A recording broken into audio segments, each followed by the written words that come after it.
안녕하세요. 이유환입니다. 오늘은 반야신경 이어서 저번 시간에 이어서 관자재 보살의 사유로 통해 관자재 보살의 사유에 대해서 말씀드리겠습니다.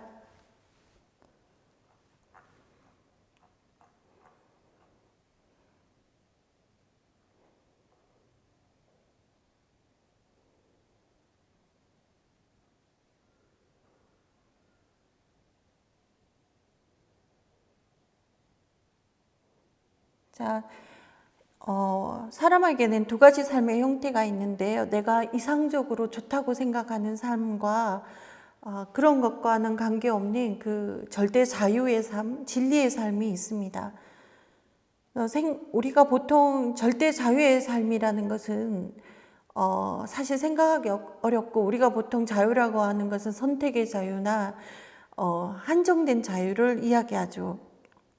하지만 부다가 이야기하신 것은 절대 자유가 가능하다는 것입니다. 이 사람에게 아무런 욕망이 남아있지 않을 때, 어떤 바라는 바가 없을 때, 그때 불안과 두려움이 사라지고 절대 자유의 삶을 살 수 있다고 한 것이죠.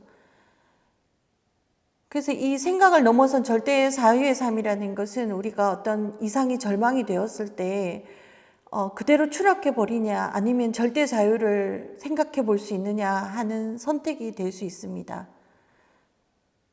그래서 이 절대 자유의 삶을 꿈꾸는 것을 발보리심했다고 하는데요. 발보리심을 하게 되면은 안욕따라 삼맥삼보리를 얻겠다는 마음을 이상으로 가진 것을 말합니다. 반야신경에서 관자재 보살이 행심반야 바람일다시 조견 오온계공이라는 부분이 나오는데, 이거는 우리 보통 인간들이 고민을 할 때, 혹은 깊이 생각을 할 때는 이런 관자재 보살의 사유랑은 조금 다른 차원에서 생각을 하는 것입니다. 내가 원하는 바가 이루어지지 않았을 때 그것 때문에 깊이 생각하게 되고 고민하게 되는 것이죠. 하지만 관자재 보살의 사유라는 것은 이런 차원의 생각이 아니라 내가 지금 원하는 바가 이루어지지 않아서 고통스러운데 이 마음의 고통을 어떻게 하면 벗어날 수 있을까 하는 것입니다. 그래서 이걸 생각을 해보았더니 관자재 보살은 오온이 공한 것을 비춰보았다. 그러면은 우리가 공하다 하는 말을 많이 들었는데, 공하다 하는 것은 무엇일까요? 이것은 우리의 인식으로 인식하는 공이 아니고 마음의 눈으로 체험하는 것을 말합니다. 그래서 깊은 산매 속에서 어떤 실상을 확인하는 것을 공을 보았다라고 하는데, 공이라는 것은 아무것도 없는 것이 아니라 사랑과 자비가 가득 찬 실상의 세계이고 완전한 자유의 세계라서 무엇이라고 이 실체가 있어서 인간에게 인식되지 않기 때문에 비어 있다라고 이야기를 하는 것입니다.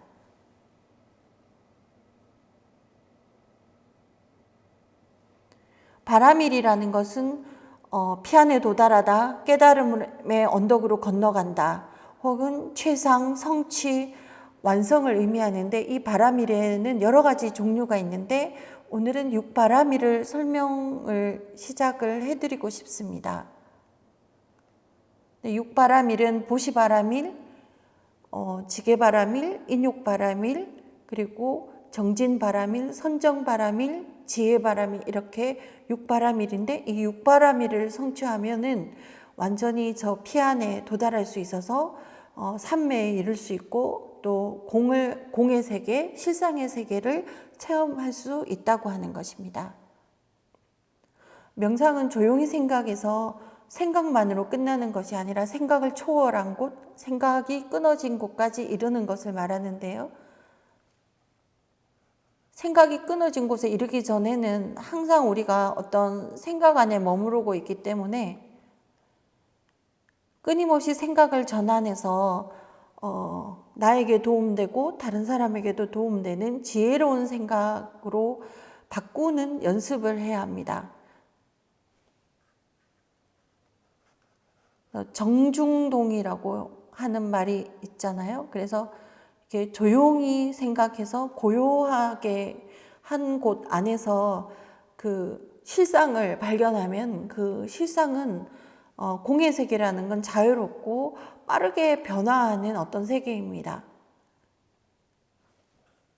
그래서 진정한 움직임은 어떤 산매 속에서 이루어질 수 있다고 하는 것이죠. 산매에 이르기 위해서는 어떤 찰나의 순간, 영원한 순간에 다다라야 하는데요. 이건 일반인들도 마찬가지입니다. 우리가 세상을 살다가 어떤 정말 영원한 한순간을 만났을 때 영원히 이 순간에 머무르고 싶다.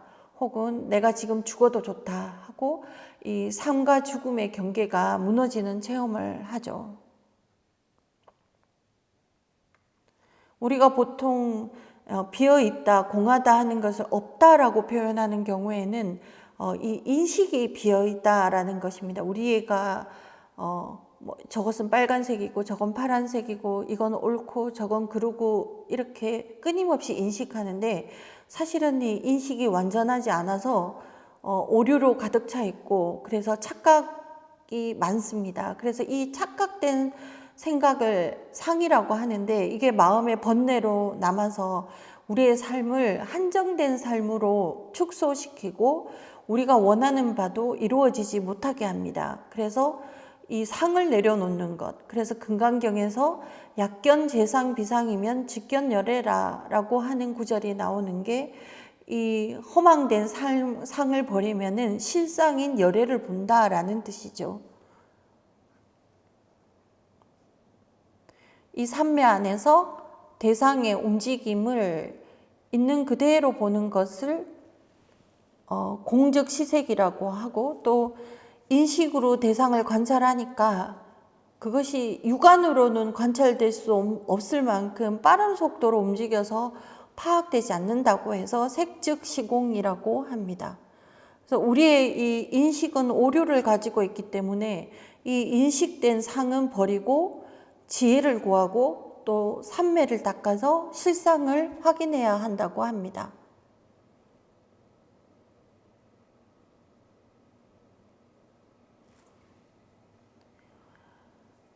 우리의 인식이 공하다 하는 것은 칸트의 순수 이성 비판과도 비슷한 면이 있지만 이 붓다의 공사상은 칸트의 인식의 한계를 이야기하는 순수 이성 비판과는 많이 더 나아간 견해죠.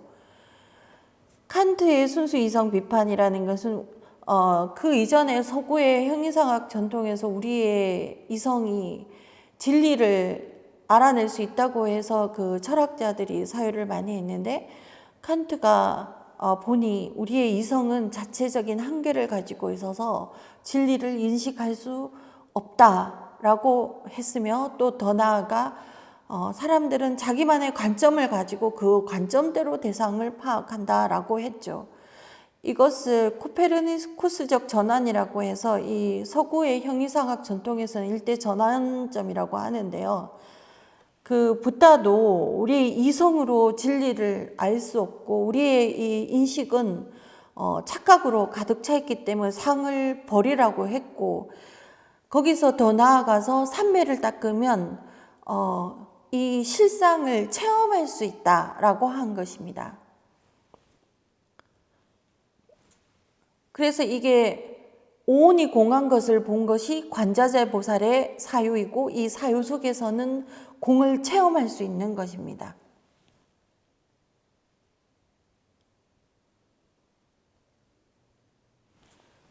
오늘은 여기까지 하겠습니다. 감사합니다.